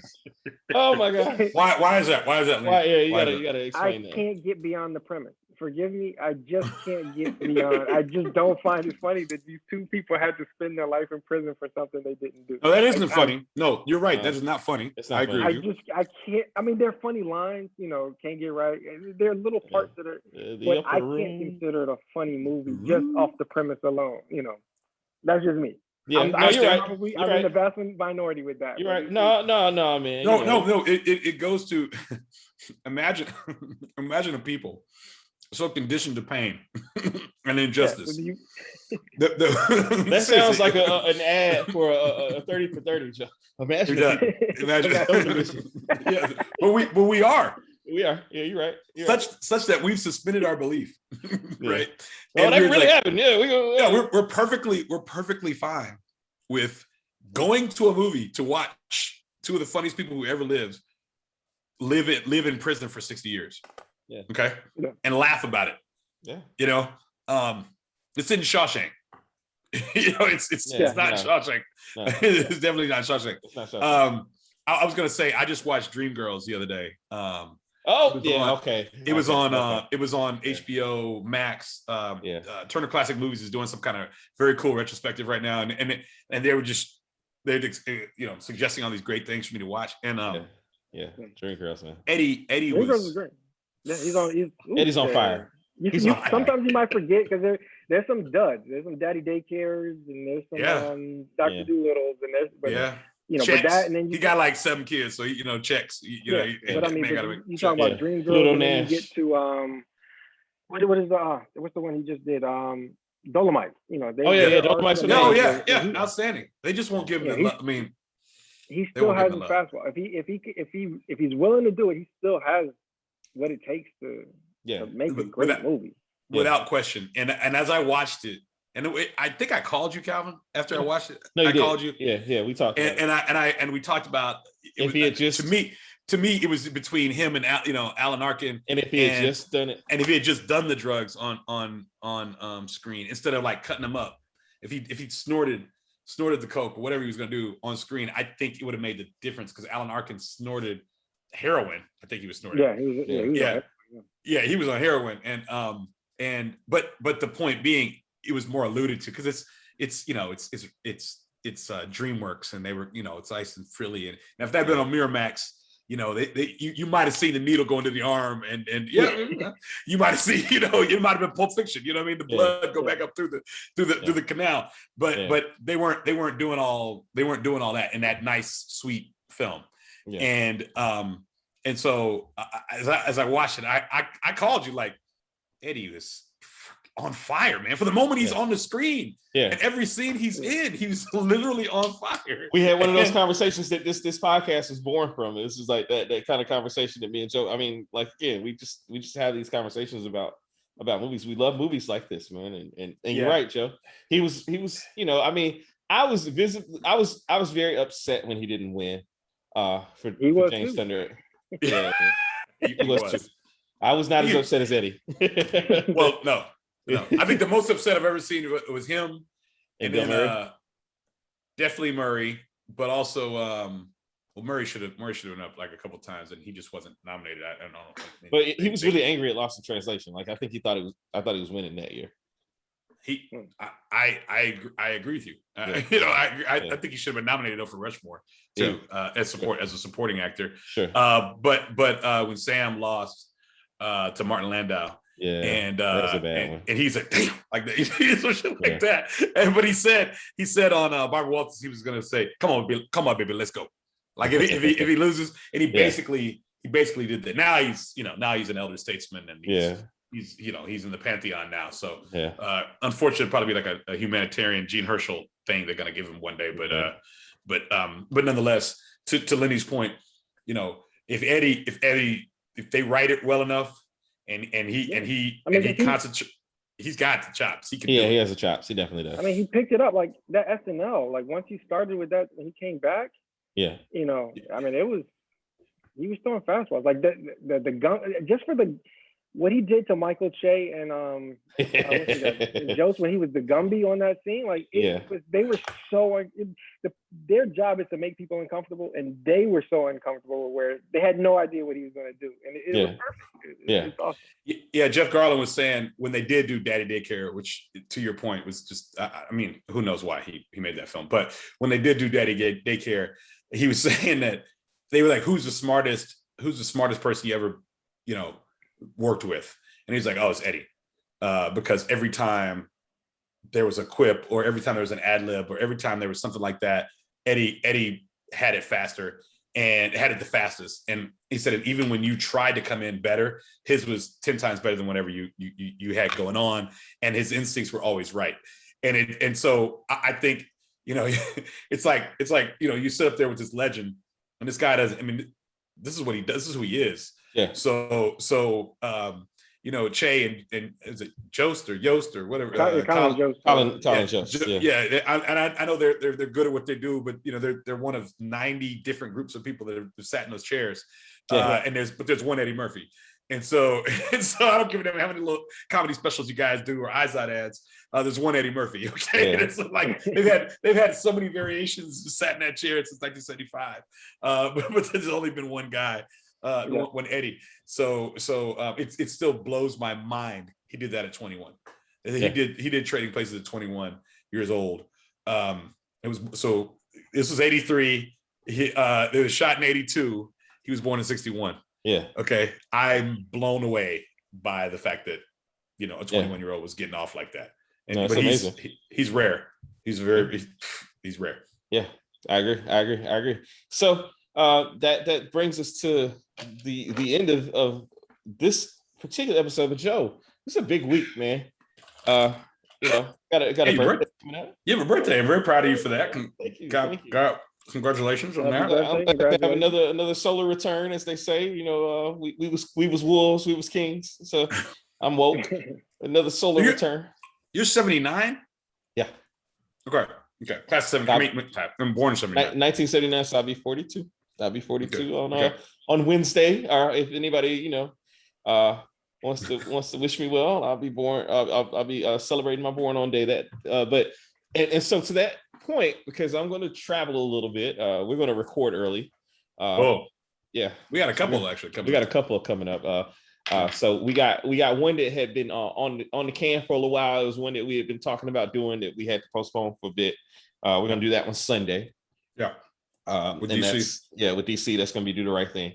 Yeah. And then I mean that's you can't, outside of Spike, like DC's the perfect person to do that. Oh man, absolutely. I'm reading. I got all my companion books. Yeah. I got my 5 for 5. I got my Criterion collection up there.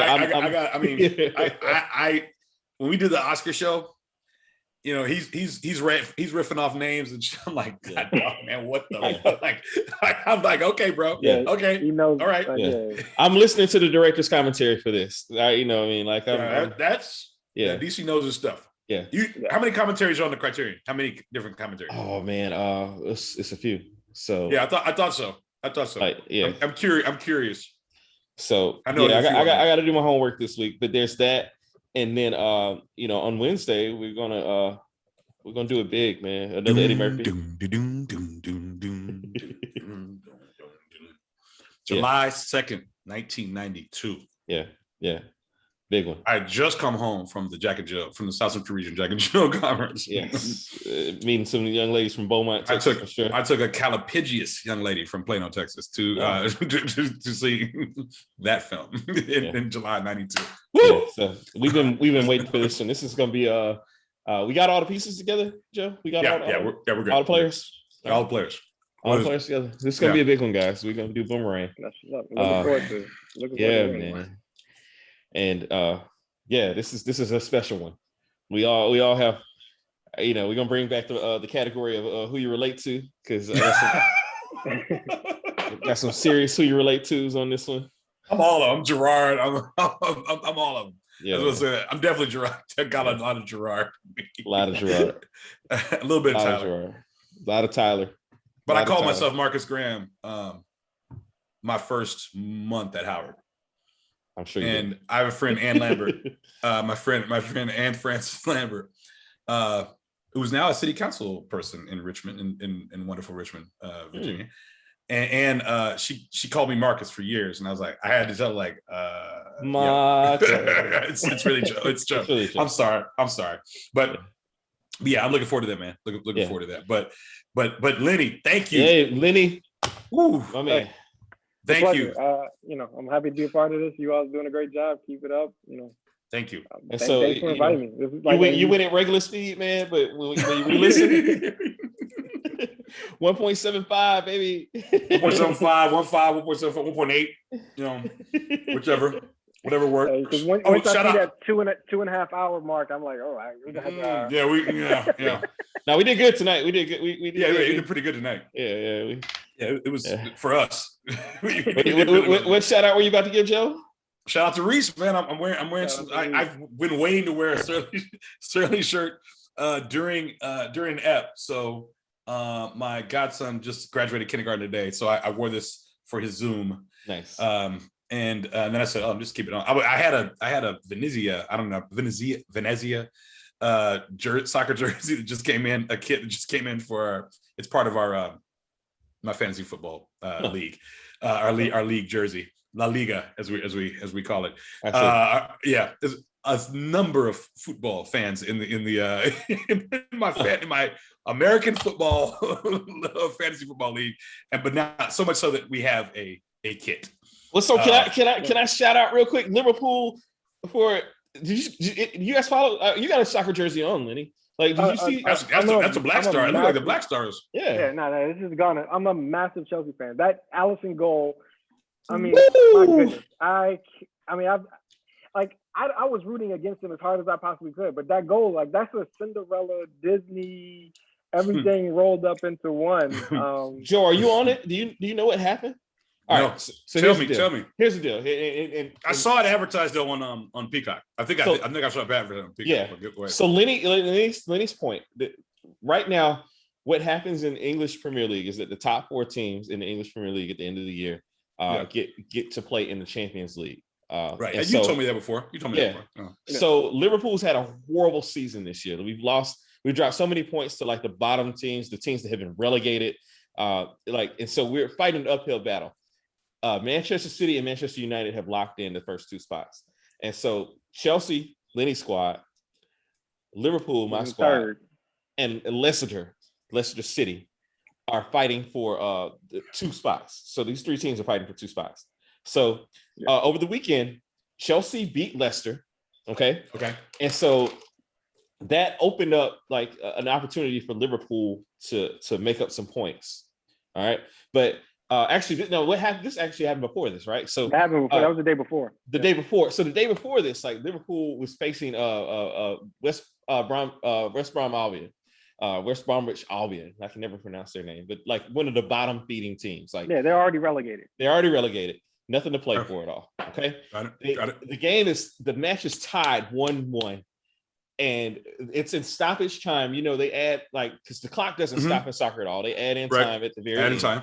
Right. So they added in some time at the very end, and like literally the very last play that could possibly happen, the goalkeeper comes down for a set piece, like where they're doing a corner kick.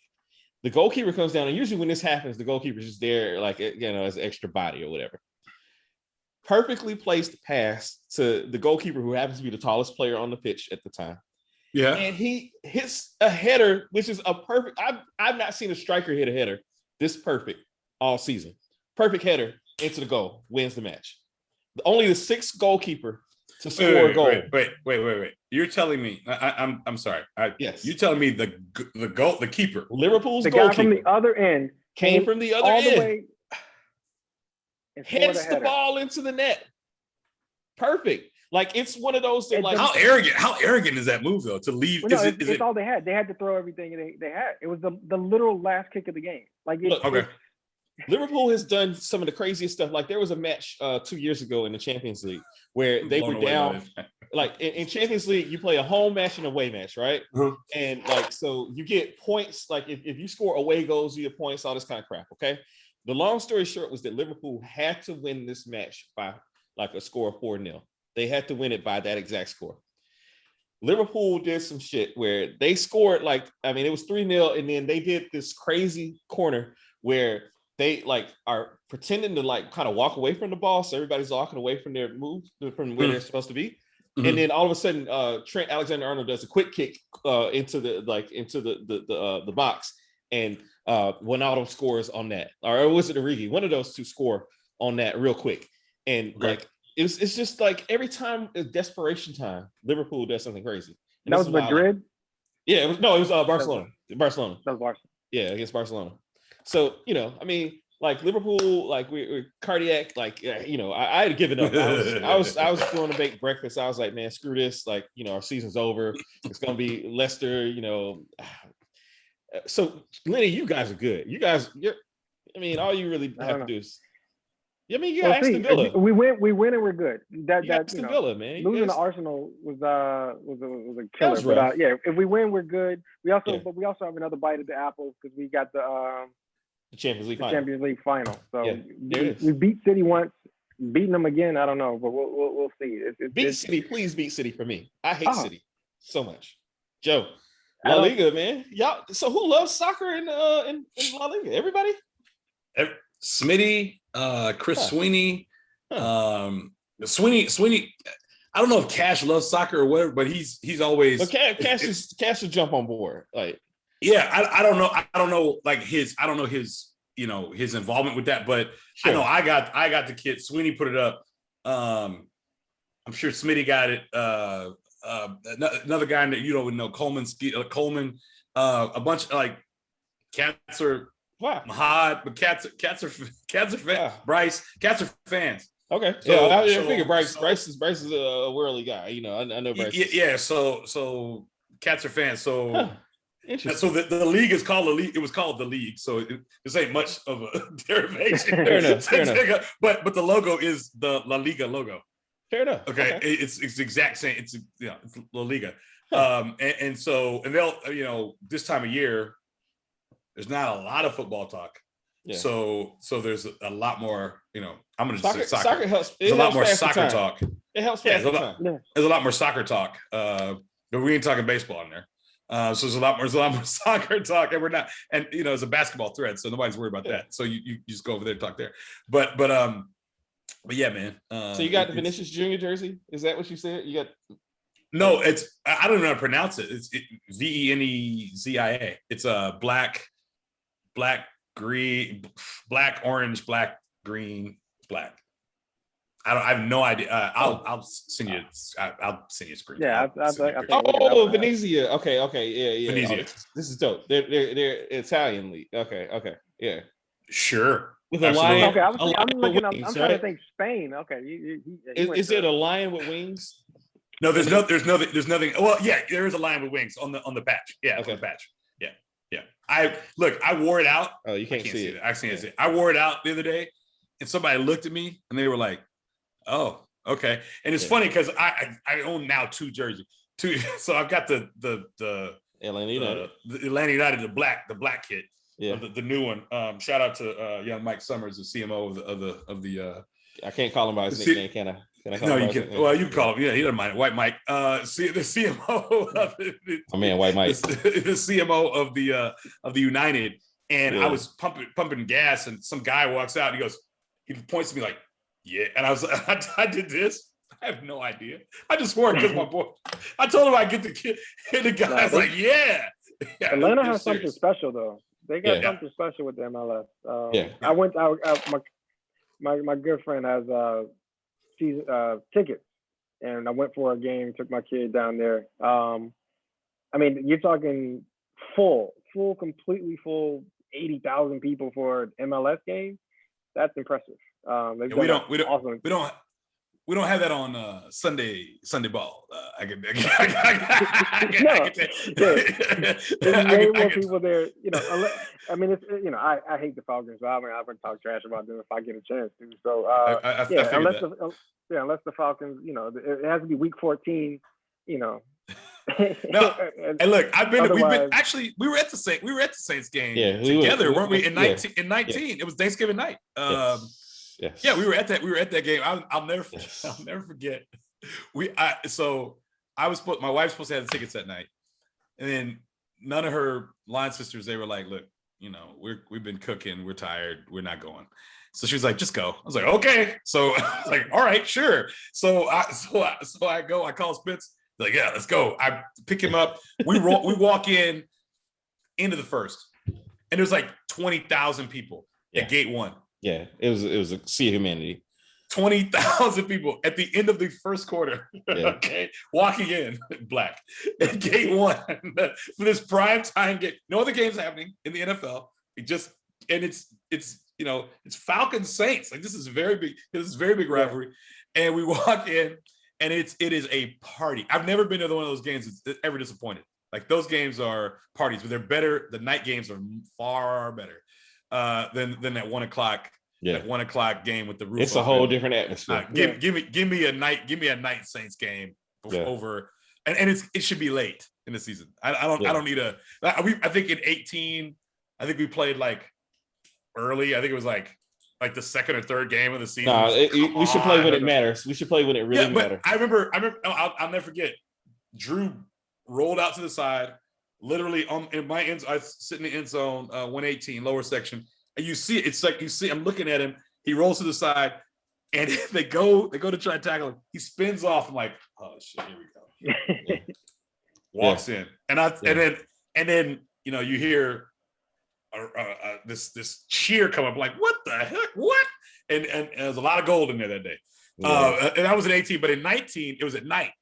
And there was so many sequences. There was so many goal sequences. I remember this guy behind me. He said, "Y'all just so jazzy. I hate y'all." the way he said it, there was so much anger and vitriol in that man's soul. His hatred for the Saints. He said, "You so jazzy and bushy." That was what he said, bushy. And I was like, "Bushy? What are you saying? Bougie? Like sequins or bougie? Like what?" I couldn't understand. He hated the Saints so much. It's deep down. Like it was so deep down, it just consumed him. Just truly consumed him. And I being from Dallas, I hate the team from Washington, so I do understand that.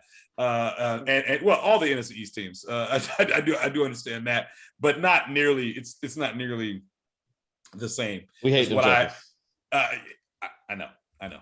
I am aware. But I think we got beat down that night. No, it was Atlanta won at New Orleans that year in 19. Yeah. But we lost that night. And it was close. It was like 2 Matt got hit and got trucked by the defensive player on his way back. Like the defensive player trucked Matt that night and was like, highlight reel. We sat up, you and I, we sat in the Bud Light bar and but they came back. We're talking like the whole third quarter. We missed most of the third quarter. Falcons came back though that night. That's when they had three different onside kicks and almost won. Yeah, it was a wild night. But that's kind of night. Yeah, it was a wild night. So it should be interesting this year though. Should be a very interesting year in the South this year. I think it's who knows. We can't pay our rookies. What do you mean? What do you mean we can't pay our rookies? We don't have enough money to pay our rookie contracts. I kind of saw something, a blip earlier today. Don't have enough money. Can't make payroll. The Falcons don't have enough money. That's Dimitrov's fault. That's got to be Dimitrov's fault. That can't be the brother's fault. That can't be the brother's fault. Our new black GM, who we need to do well. Terry Font, no. We need our new black GM to do well. We need. We got it from the Saints, by the way.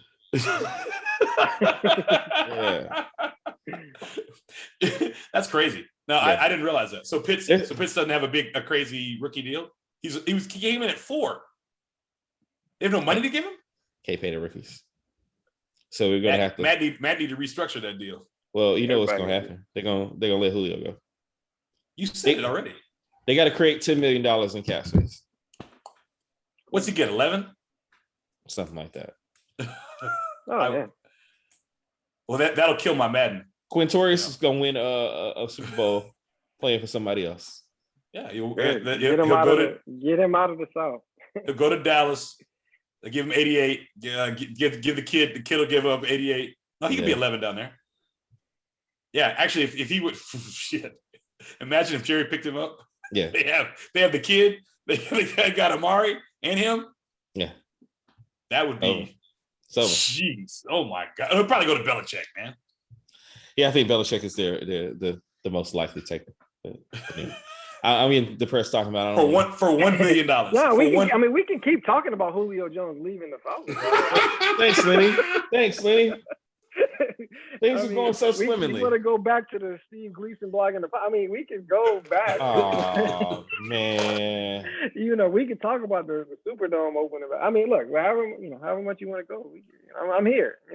This is I can multifaceted. I hear you, man. I hear you.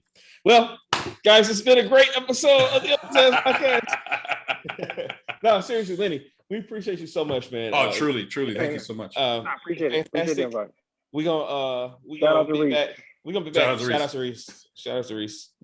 Yeah, we gotta take it. I'm down to ice, y'all. We're gonna be back sooner than you guys think. We're gonna be back on Sunday night with Do the Right Thing. Yeah, man. Which I never hear that version. 1989. A number. Another summer. Damn. Yeah. So that's gonna be good. Today is the 35th birthday of Ferris Bueller. Well. Sorry, I should have said that earlier. We were doing in memoriam at the top of the episode. So sorry. When life is gone, another life. Yes. Yes, it's very true. Life. Circle of life. Circle of life. Wedding crashers. Yes. You're back. The ball's back in your court, Joe. All right, guys. So until next time, we are the Open Test Podcast. Follow us, like us, comment, review, subscribe, all that good stuff. Watch us on YouTube and listen to us wherever you listen to podcasts. 1.5. 1.5.